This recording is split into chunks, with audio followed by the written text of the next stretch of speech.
BBOR, Black Box Online Radio, coming to you from West Virginia. BlackBoxNed88 on Instagram for the bonus podcast. I mentioned that we were going to do a feature about Hal Snook and his connections to the Zodiac Killer mystery, but that it was definitely going to be taking up more than one upload, mostly because I wanted to arrange it by theme and topic. And in this one, we're going to see that Hal Snook is perhaps very widely discussed as the orchestrator, the principal actor, the person behind the Zodiac Killer Hoax Theory. I repeat, Hoax Theory. But in this upload, what I would like to do is look at what some other people have been suggesting and talking about. Could Hal Snook have been the Zodiac Killer himself, meaning that while it appears that he may have had a network of people working with him, let's look at the possibility of Hal Snook being the Zodiac Killer. First and foremost, what we should say is the first Zodiac murder took place on December 20th of 1968, but the bulk of Zodiac activity took place in 1969, and it's possible that there could be some significance to World War II. 1969 going back to 1944, 25 years. And in part one of this, as you'll see, this is part two. In part one, we read off some of the notes that have been written by Thomas Henry Horan for these uploads here. And I would like to begin with the foundation of about perhaps why Hal Snook could have been involved with these murders. The dates of the mailings of the Zodiac letters fall precisely on the 25th anniversaries of important events in Hal Snook's World War II service. For example, 2 letters were sent one day apart, the dripping pen card and the bus bomb letter. They were mailed on November 8th and November 9th of 1969. That's weird. Why not all at once? Well, Hal's ship, when this was back when he was in World War II, Hal's ship was attacked by kamikazes over 2 days in November 8th and 9th of 1944. The Eureka card, enclosing the Xerox of the 2 post office box keys in 1991, had a 44-cent Purple Heart stamp. Hal was awarded a Purple Heart in 1944 after being wounded in that kamikaze attack. But again, he never received his actual medals, something to get revenge over. And this becomes one of the foundations of Hal Snook's involvement in whether you're going to look at the Zodiac Killer Hoax Theory or what we're going to do in this upload, talk about how Hal Snook may have committed the Zodiac murders himself, being very bitter about not getting his World War II medals. He was supposed to get 4 Bronze Stars and a Purple Heart, and as you just heard there, injured in this kamikaze attack when they attacked the ship on November 8th and 9th of 1944. He was supposed to get 4 Bronze Stars and the Purple Heart, but when he showed up to get his physical medals, they said that he had no record of any of it, so they would not give him the physical medals. That is something to be bitter about. But when I was having the interview with Drew Beeson, which you can hear on the channel, we were just like, now, is that motivation enough to commit murders? And the answer to that is no. In part one, we talked about the possibility of Hal Snook being a sociopath. We also talked about the possibility of Hal Snook simply just being very disgruntled, being very angry at society because he could not advance to the top in the way that he would so desire.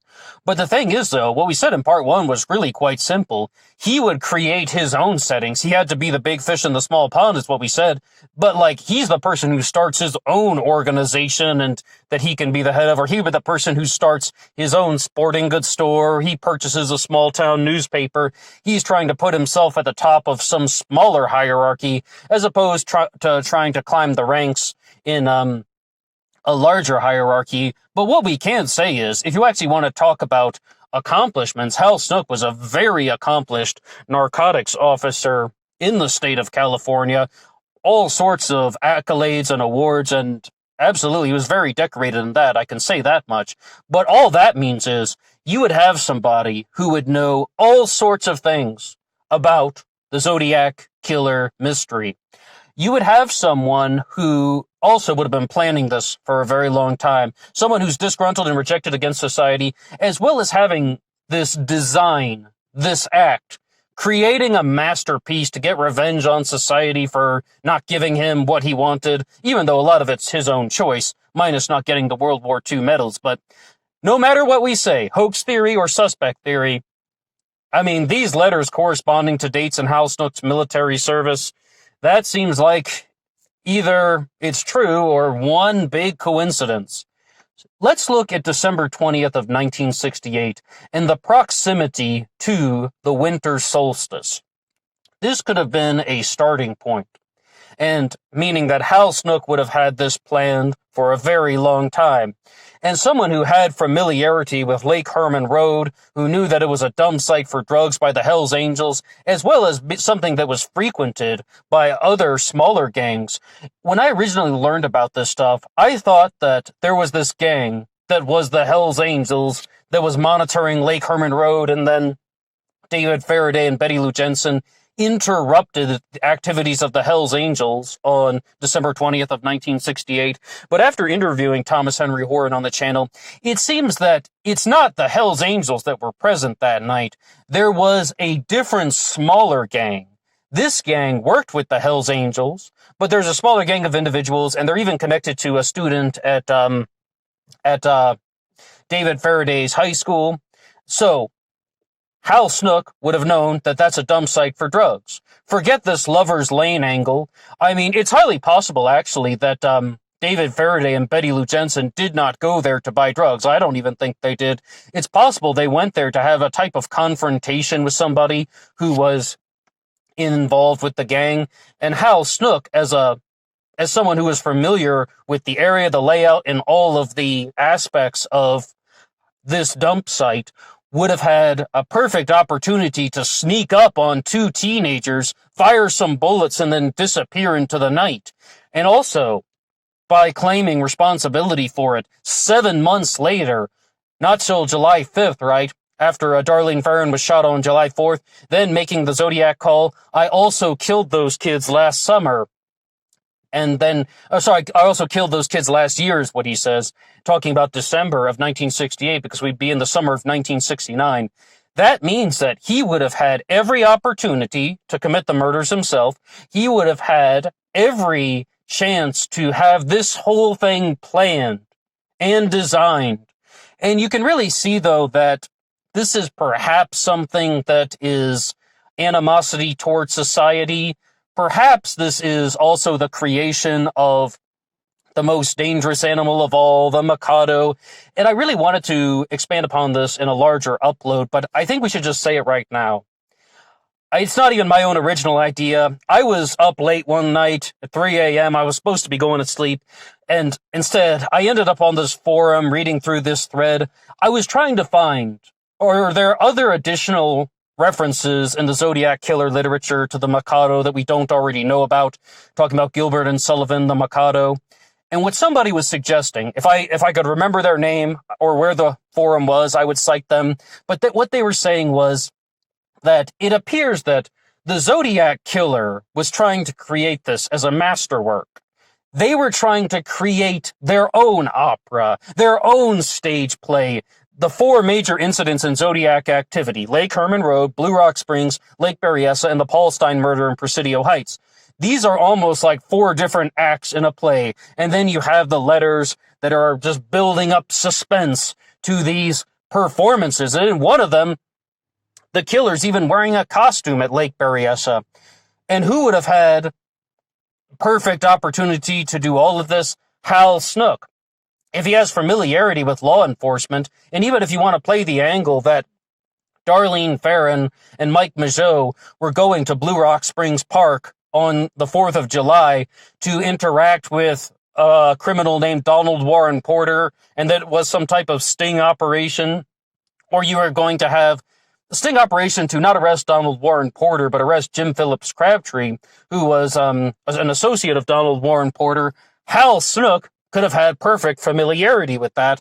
And once again, blindsiding some people in a park, showing up unannounced, and then firing some gunshots and then disappearing into the night. Access to the police reports could have spread false info, as well as the handwriting techniques. One of the possibilities we've talked about with the handwriting is that all of the abnormalities in the Zodiac letters, the spacing, the slant and tilt to one side. It's possible some letters were written upside down. It's possible that some letters go completely through the line, like the vertical lines in the letters. Like if you're writing the letter D or the letter B, they have vertical lines in them. They're elongated. Hal Snook also had elongated letters.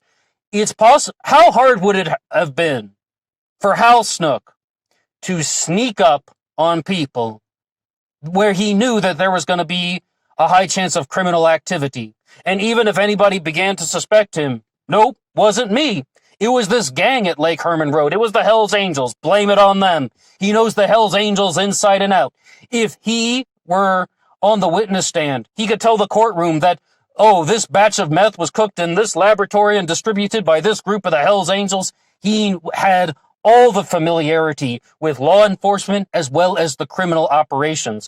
And he knew that people were going to be going to the park as well to meet with Donald Warren Porter, who is apparently some type of major criminal in San Francisco at the time. He would always have a scapegoat. He would always be able to use that as the get out of jail free card. Hey, it wasn't me. It was this other criminal. It was the Hells Angels. It was Donald Warren Porter. They're the ones who committed the crime. Now, once you get to Lake Berryessa, I'm going to put it flat on the table. That could be a copycat, or that could be some guy wearing a very bulky costume and, of course, trying to show criminal versatility. That's one thing, but also trying to be confusing, because all of the symbols in the Zodiac Killer mystery, I would even put it on the table. If we're going to look at Hal Snook as a Zodiac Killer suspect, I would put it on the table that they are just intentionally meant to be confusing. No more so than to show that this is some type of brilliant masterwork. I mean, in short, one of the things I was trying to find was, are there hidden clues in the Mikado that the Zodiac Killer was trying to act out? But it's not only the Mikado. We have very clear references to the most dangerous animal of all. The most dangerous game, as well as possibly the film Bloodlust from 1961, The Exorcist. I mean, there are very clear answers that showing that the Zodiac is drawing upon different works of literature. It's possible the Zodiac Killer was familiar with the murder of Sherry Jo Bates, not committing it, but familiar with the murder of Sherry Jo Bates, and that could even have been the choice of the letter Z. I would say that if this were Hal Snook, he would have planned this in a very detailed manner. Maybe even for 25 years he was thinking about how he was going to unleash his criminal masterwork, and all of these events were going to take place, and he knew exactly how the police would be looking at them, so he knew how to deceive the police. He knew how law enforcement would function, so he knew what investigative tactics they would be looking at. And it's possible, not my own observation, some things that come up in the Zodiac Killer hoax discussions, but the evidence of forensic science is so blatant. First and foremost, people would begin to suspect, hey, wait a second, is this a cop or a forensic scientist? So they would begin to examine, wait a second, am I interrupting someone else's confidential informant work? Or they would just at least be asking the question, and then Hal Snook would find a way to silence them. The other thing that I would say about Hal Snook as a Zodiac Killer suspect is he is in a perfect place to be the epicenter of running this little network of individuals, because it seems like other people were working for him. I mean, if you're going to look at one person that could be working with Hal Snook, Dennis Land. Thomas Horan says that he was the prime suspect at the Lake Berryessa stabbing. Well, why not Hal Snook himself? Because I heard also that it's possible that Hal Snook came later and wrote the message on the car door, that isn't even Dennis Land's writing. After the Lake Berryessa stabbing, a message was written on the car door, the Zodiac sign, the dates of Zodiac activity, and then the words "by knife" were written. If you're going to say that was Dennis Land, but Hal Snook came later, why not just say that Hal Snook committed the murders and wrote the message on the car door? Dennis Land was someone who had definitive connections to him. He met Hal Snook when Hal Snook was teaching at Napa Valley Junior College, and Hal Snook also owned a sporting goods store, and Dennis Land would frequently go to the sporting goods store, meaning that Hal would have had the hunting knife used at Lake Berryessa. He would have had perfect opportunity to commit that crime, and Dennis Land could cover for him, as opposed to Dennis Land committing the murder himself. He's simply using this guy to cover for him. I mean, Dennis Land might have been Hal Snook's protege, and Hal is his mentor. Or, you really could just see, though, Hal Snook would have had a perfect opportunity to have committed the Lake Berryessa stabbing, and perhaps some of the physical descriptions appear different because the costume that he would have been wearing at Lake Berryessa made him look a little bit bulkier or barrel-chested. Then when you get to the shooting in Presidio Heights, this would be one of the easiest ones. Once again, the San Francisco PD began to suspect an individual named Hesham Syed, who worked at the Pinecrest Diner, and then he got in the car and he shot Paul Stein and then disappeared into the night once again. Well, if the police were suspecting him, if they think he committed another series of taxicab robberies, Hal Snook could have just as easily learned about that, being the social butterfly of chaos that he was, and said, the police are suspecting some guy from the Pinecrest Diner. I'm going to get into a taxi at the Pinecrest Diner. I'm going to follow along talking to this individual, and then I'm going to shoot him and disappear into the night once again, firing a shot and getting away. One of the things, though, that Horan also wrote in these notes for these uploads is that even if Hal Snook did not commit the murders, which we're talking about the possibility they did, but even if he didn't, he definitely fantasized about them. And we had the conversations with a psychologist revealed in part 1, if you haven't heard that yet. But it's like you're dealing with someone who probably fantasized and contemplated and considered committing the murders himself. All I can say is Hal Snook would have had countless opportunities to learn about potential suspects that could have committed these murders, and then he was using that as his distraction. Another thing is, it's possible that Hal Snook was allied with Robert Graysmith, and that Graysmith composed the ciphers. One of the reasons for this is the ciphers are much neater than the Zodiac letters, and Graysmith would have had all of the ability to do that. He was a cartoonist. He would have been able to do them on a light table. But another thing that I hope to talk about in the future is what could be the relationship between Hal Snook and Paul Avery. It seems like there is something there. It really does. Maybe they both had some access to Tony Poe, a CIA operative in Southeast Asia and Cambodia.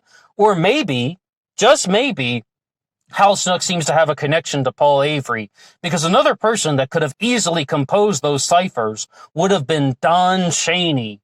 Chaney was a person who had access to the light table, the familiarity with the symbols in his mechanical engineering. He would have had all of the tools, all of the know-how to compose a cipher like that, whether it's Graysmith or Chaney or somebody else. We can say that Hal Snook wrote the letters and committed the murders, but even in that case, I would still say we would point to someone else for writing the Zodiac Killer ciphers. All right, so I think that you got to understand that this is more of exploring a possibility. I wouldn't exactly call it devil's advocate in this upload, but exploring the possibility that Hal Snook was indeed the Zodiac Killer. We're talking about writing the letters. We're talking about always having somebody to blame, whether it's David Ott or Russell Ott for the Lake Herman Road shooting. Hal Snook could have committed that murder and known that the police would look at other people like David Ott or Rusty Ott, or he would have known that criminal activity would be happening in these places at these times, with the exception of the Lake Berryessa stabbing, because he knows Dennis Land, the park ranger. He knows the person who is going to be the first one on the scene. He was Dennis Land's mentor, more or less, definitely his professor. It's possible about that one. So he would have had all of these opportunities, and that's a big reason why Lake Berryessa could be so different, where you have the victims tied up and being stabbed and the killer's having this conversation. He doesn't have to fire a few shots and get away. No.